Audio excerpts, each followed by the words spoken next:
नमस्कार दर्शक बंधु समस्त को आमर यह न्यूज चैनल को स्वागत। ईरान सर्वोच्च नेता आयातुल्लाह अली खामेनी अमेरिका राष्ट्रपति डोनाल्ड ट्रंप को दाबी को स्पष्ट भाव में प्रत्याख्यान करिसेंति जे ईरान परमाणु प्रतिष्ठान उपर बोमा पकाई ध्वंस करथिबा नै अमेरिकार दाबी रे कोनोसी सत्यता नहीं। से कहिसेंति जे बोधहुए अमेरिका स्वप्न रे एपरि करिछि। संभाव्य बात्या और लघुचाप जनित वर्षा नहीं सतर्क रही प्रशासन। राजस्व और विपर्यय परिचालना मंत्री सुरेश पूजारी कहते सबु स्थितिर मुकाबला पर राज्य सरकार प्रस्तुत अच्छा। समस्त जिला प्रशासन को प्रस्तुत करने को निर्देश दि जाइए। बात्या नहीं अमेरिका एक संस्था आकलन करने सबु दिग उपर नजर रखा जाइए। एजावत भारतीय पाणीपाग संस्था बात्या नहीं किसी आकलन करना। रिपोर्ट अनुଯାयी दक्षिण ओडिशार अधिक वर्षा होगा संभावना रही। दक्षिण ओडिशार रेड अलर्ट और उपकूल ऑरेंज अलर्ट जारी करा जाइछे। पुणेरु एक बड़ खबर आसुची जोंठारे किछि मुस्लिम महिला ऐतिहासिक दुर्ग शनिवार अड्डारे नमाज पाठ करबा परे एक राजनैतिक विवाद आरंभ होइतिला। नमाजर वीडियो वायरल हेबा परे बीजेपी सांसद मेधा कुलकर्णी एवं किछि हिंदू संगठन सही स्थान को शुद्ध करथिले। सही अंचल को गोमूत्र रे धोई दिया जाइथिला एवं शिवं को पूजा करा जाइथिला। मेधा कुलकर्णी कहिसेंति जे यह दुर्भाग्यजनक। शनिवार वाडा नमाज पाठ करिवार स्थान नुहे। बीजेपी सांसद आहुरी कहउछंती जे आमे सेठारे शिव वंदना एवं शुद्धिकरण करिथिलु। आमे गिरुआ पताका उत्तोलन करिया को चेष्टा कलु किंतु प्रशासन आमको बाधा देला। एही लोक माने जे कोनोसी स्थान रे नमाज पढ़ंती एवं तापर एहाको वाकफ संपत्ति भाव अंतर्भुक्त करिया को चेष्टा करंती। गतकाली राज्य पुलिस मुख्यालय परिसर में 66तम पुलिस शहीद स्मृति दिवस पालित हो जाइछि। एही उपलक्षे आयोजित एक स्वतंत्र उत्सव में राज्य आरक्षी महानिर्देशक श्री जोगेश्वर बहादुर खुरानिया मुख्य अतिथि भाव जोगदे देश तथा मातृभूमिर सुरक्षा और सम्मान पर कर्मक्षेत्र में शहीद होइथिबा वीरमानक उद्देश्य श्रद्धांजलि अर्पण करथिले। एहासह वीर शहीदकर परिवार वर्ग प्रति मध्य संवेदना ज्ञापन करिसेंति। राज्य आरक्षी बाहिनी तरफ वीर शहीद मान प्रति आनुष्ठानिक शोकशस्त्र प्रदर्शन करने सह 2 मिनिट नीरव प्रार्थना करा जायथिला।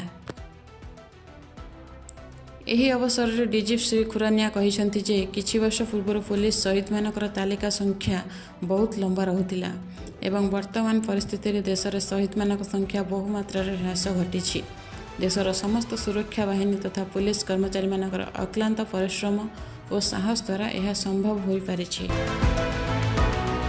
पार्वती खबर राजेंद्र ढोलाकिया कहार बीजेडी ना बीजेपी जेतिकी पाखे आसुची उपनिर्वाचन को नहीं सेतिकी नुआ नुआ रोचक मोड देखिया को मिलुछि। एबे नुआपड़ा तथा सारा राज्य रे गोटे प्रश्न समस्त मन को आंदोलित करिछि। राजू भाई बा राजेंद्र ढोलाकिया कहार बीजेडी ना बीजेपी एवं सारा नुआपड़ावासी यही प्रश्न करुछंती। यापर 22 रे प्रार्थीपत्र जांच एवं चूड़ांत प्रार्थी तालिका प्रकाश करा जिवो। अक्टोबर 24 पूर्व नामांकन प्रत्याहार करिपारिबे प्रार्थी। निर्वाचन कमिशन को घोषणा मुताबक आसंता नवेम्बर 11 तारिख नुआपड़ा उपनिर्वाचन पाई भोट ग्रहण हेबो एवं 14 रे भोट गणति करा जाई फलाफल प्रकाश पाइबो। 16 तारिख सुधा समग्र निर्वाचन प्रक्रिया शेष हेबो। नुआपड़ा 358टी मतदान केन्द्र रही। सबु मतदान केन्द्र रे वेब कास्टिंग व्यवस्था करा जिवो।